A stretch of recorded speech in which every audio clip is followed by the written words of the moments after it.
हा जो प्रस्ताव 260 अन्वये या सभागृहात आला आहे, यामध्ये नवीन कामगार संहितेमुळे वेतन, कामाचे तास, ओव्हरटाईम, कंत्राटीकरण आणि कामगार हक्क कमी होण्याच्या भीतीमुळे अनेक संघटनांनी आक्षेप घेणे, त्याचे पगार, भविष्य निर्वाह निधी गणनेत बदल झाल्याने व अन्य मागण्यांसाठी कामगार संघटनांची चिंता व्यक्त करणे, योजनांच्या लाभ वितरणात विलंब होत असल्याचा आरोप विविध संघटनांकडून होणे, याबाबत शासनाने केलेली व करावयाची कार्यवाही असा उल्लेख यामध्ये कामगार विभागाच्या दृष्टीने आहे। यामध्ये आपल्या सदनाच्या सर्व सदस्यांनी आपापले मतं इथे मांडले। खरं पाहिलं तर हे जे नवीन कायदे आज इथे येतात आहे, आपण सगळ्यांनी एक गोष्ट निश्चित जाणून घेण्याची आवश्यकता अशी आहे की पहिले तर आपण सगळ्यांनी या कायद्यांचा अभ्यास करणं आवश्यक आहे। 29 कायदे हे एकत्रित करून आता त्याचे 4 कायद्यांमध्ये रूपांतर होते आहे। हे कायदे जर आपण पाहिले तर कोणता कायदा 40 वर्ष जुना, कोणता 50 वर्ष, कोणता 60, कोणता 70 आणि हे 29 कायदे आजच्या काळात जर आपण लागू करत असताना आपण पाहिलं तर याच्या इम्प्लिमेंटेशन मध्ये बरेचदा कॉन्ट्रडिक्शन आपल्याला दिसतात आहे।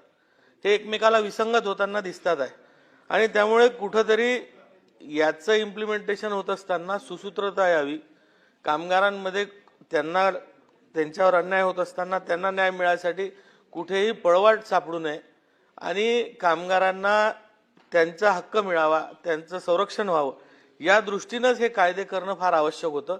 आणि म्हणून आपल्या देशामध्ये आता हे नवीन 4 कायदे अस्तित्वात आले आहेत, ज्यामध्ये वेतन संहिता 2019, औद्योगिक संबंध संहिता 2020, सामाजिक सुरक्षा संहिता 2020 आणि व्यावसायिक सुरक्षा, आरोग्य आणि कार्यस्थळ परिस्थिती संहिता 2020 हे आपल्या या देशामध्ये लागू झाले।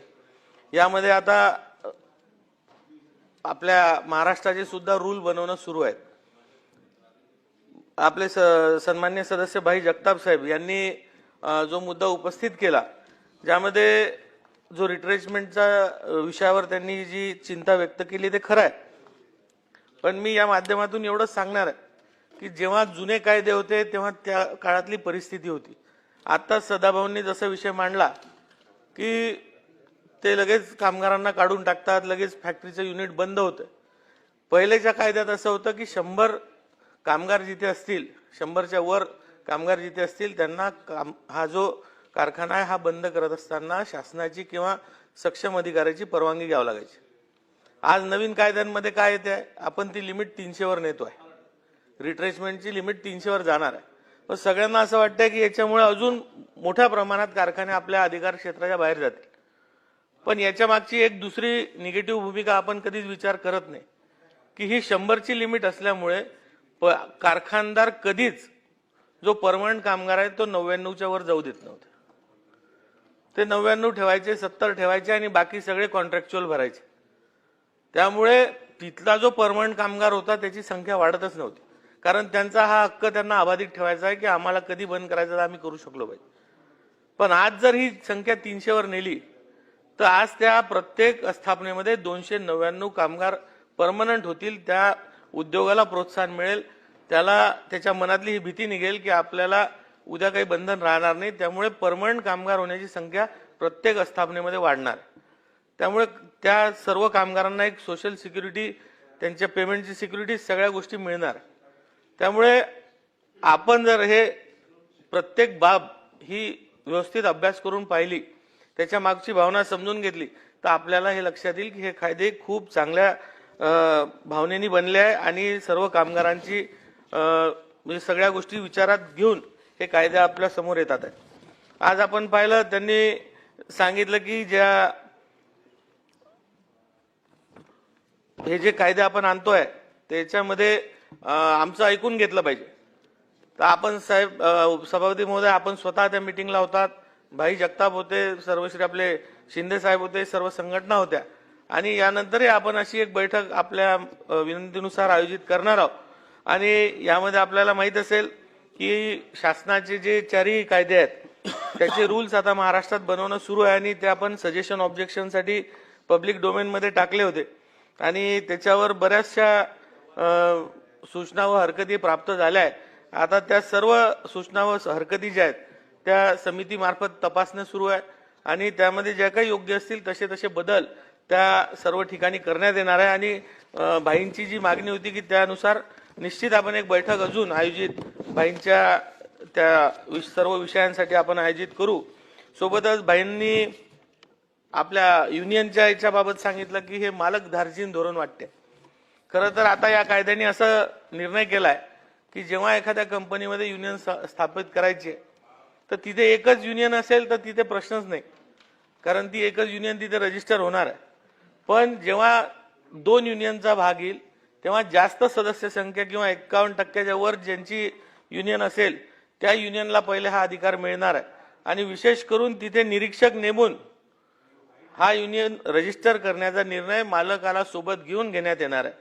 त्यामुळे भाईंनी जी माहिती दिली ती अर्धवट इथे भाईंनी बोलली, पण त्यामध्ये सुद्धा कामगार विभाग स्वतः लक्ष घालून असं कुठेही कोणत्याही कामगार संघटनेवर अन्याय होणार नाही याकडे विशेष लक्ष देईल।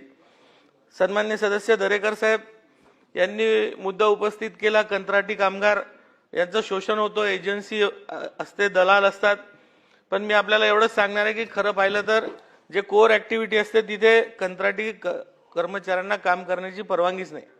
पण ज्या ज्या ठिकाणी असे आढळून येते की कोर ऍक्टिव्हिटीमध्ये सुद्धा ह्या कंत्राटी कामगारांना तिथे काम करण्यास भाग पाडला जाते, अशांवर कारवाई करण्याची सुद्धा तरतूद याच्या पुढे नवीन कायद्यांमध्ये आलेली आहे।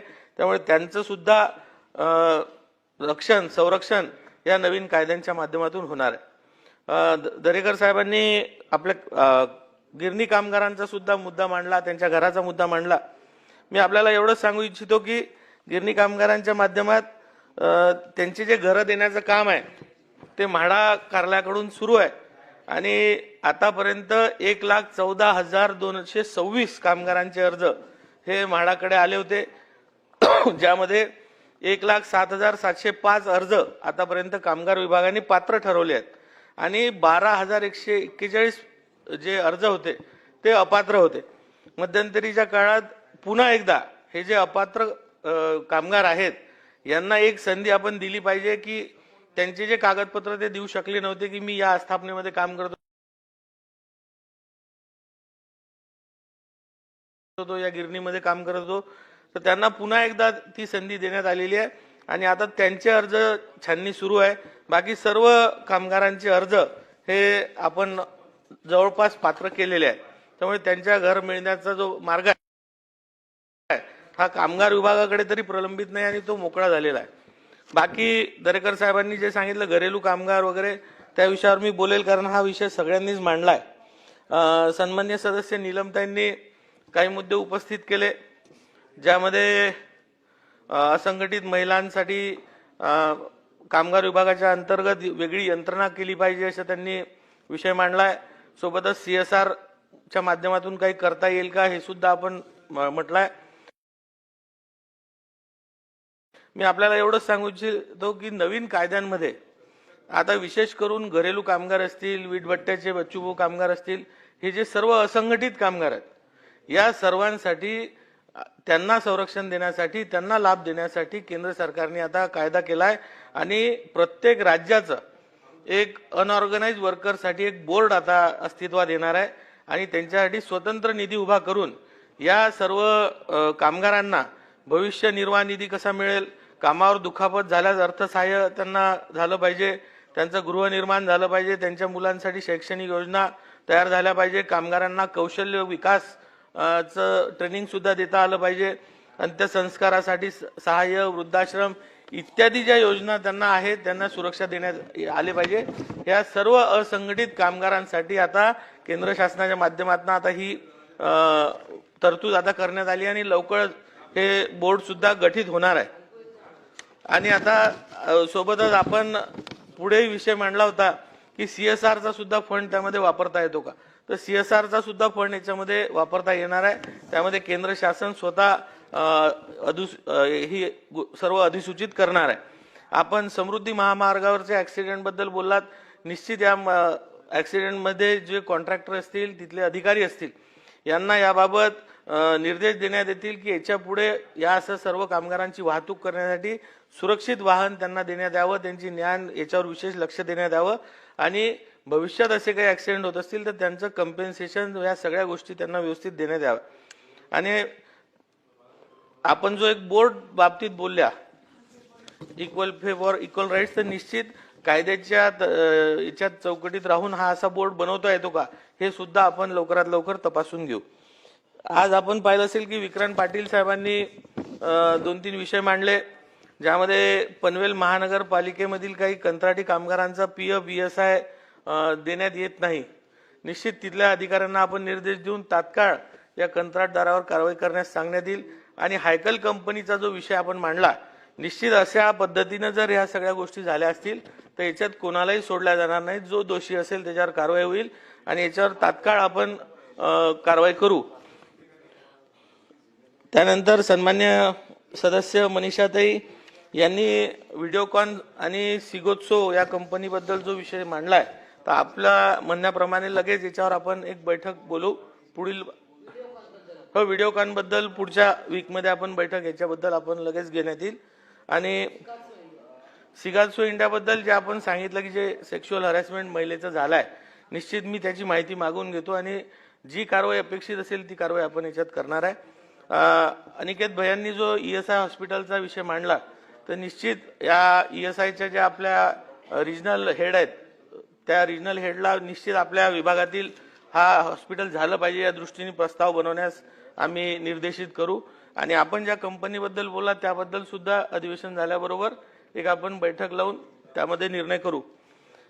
आणि यानंतर सन्मान्य बच्चू भाऊंनी बरेच विषय मांडले। त्यांनी सांगितलं की प्रकाश पडलाच पाहिजे। बच्चू भाऊ, तुम्ही जो पाया रचलाय कामगार राज्यमंत्री म्हणून, सन्मान्य सदस्यांनी आपापल्या जागेवर बसावं। घेतो ना, तुम्ही जो पाया रचलाय, तुम्ही जी येस येस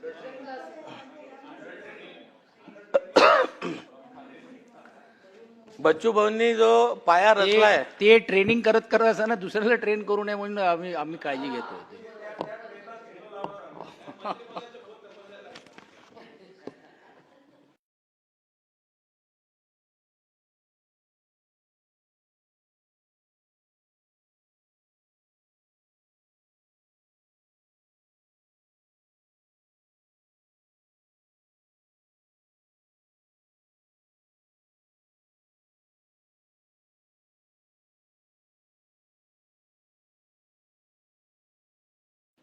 बच्चू भाऊंनी जो काही सांगितलं की प्रकाश पडला पाहिजे, आम्ही बच्चू भाऊंचेच कार्यकर्ते आहोत। बच्चू भाऊंकडे पाहून पाहून आम्ही शिकतो। बच्चू भाऊंनी जी दमदार कामगिरी कामगार राज्यमंत्री म्हणून केली ते पाहूनच आम्ही आमचं ही वाटचाल पुढे नेतोय। पण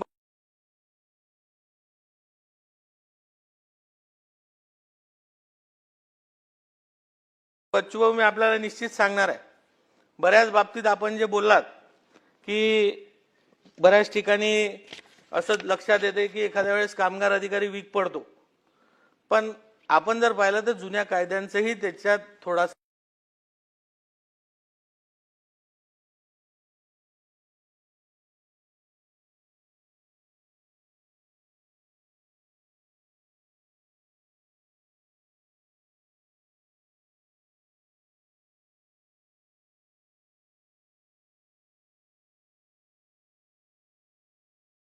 दोष आहे की या कायद्यांमुळे त्याचे हात बांधलेले असतात। आज आपण जे विषय मांडले, खरोखर हीच अवस्था आहे, पण त्यासाठी आपल्या सगळ्यांना मिळून याच्यामध्ये काम करावं लागणार आहे। नवीन कायदे जे आले आहेत त्यामुळे सर्व कामगारांचं जे हक्क आहेत ते आपण अबाधित ठेवू शकणार आहे। आज एचआर जे आहेत त्या एचआर लोकांची जी मुजोरी आहे, ही मुजोरी मोडण्यासाठी आपल्याला सर्व कामगारांना सुद्धा थोडंसं या बाबतीत शिक्षित करावं लागणार आहे की आपण जे डॉक्युमेंटेशन आपल्याजवळ असलं पाहिजे ते ठेवलं पाहिजे। बरेचदा एचआर याच्यावरच बोट ठेवून त्यांना फोर्स रेजिग्नेशन द्यायला भाग पाडतात। आपल्या कामगारांना माहित नसते की आपण काय काय मेंटेन केलं पाहिजे आणि ते अचानक एखाद्या चिल्लर विषयावर हात ठेवून त्यांना काढून टाकतात, त्यांना नोटीस न देता काढतात। ऍटलीस्ट आपल्या कामगारांना नोटीस मागण्याची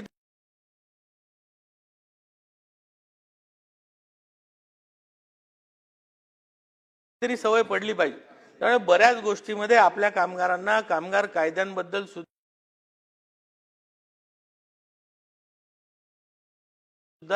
अशिक्षितता आहे.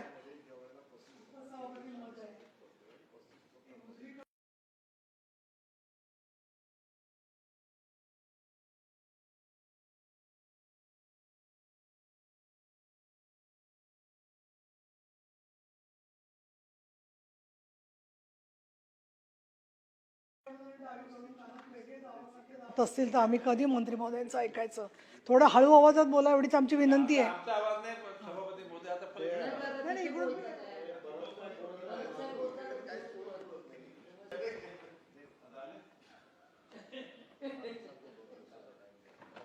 चला मंत्री महोदय अनिलजी. त्यामुळे बच्चूभाऊ, जसं आता आपलं बोलताना आलं की कामगारांच्या काम करण्याच्या वेळेमध्ये बदल होतोय, अशा मधात खूप न्यूज आल्या की 12 तास काम वाढवलं सरकारने. ब्लॉक आहे. हे कोणीच वाढवलेलं नाही.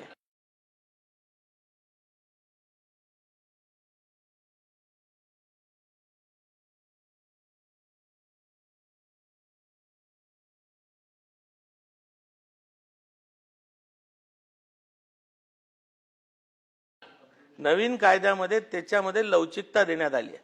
पत्रकार जेव्हा आम्हाला प्रश्न विचारायचे की तुम्ही 12 तास कसे काय तास वाढवले, आम्ही त्यांना सांगायचो पहिले प्रश्न सुधारा.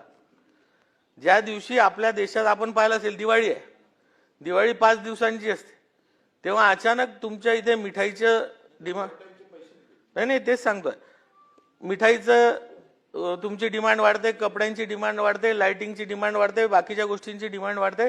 अशा वेळेस तुम्हाला कामगारांकडनं त्याच कामगारांकडून काम करून घ्यावं लागतं.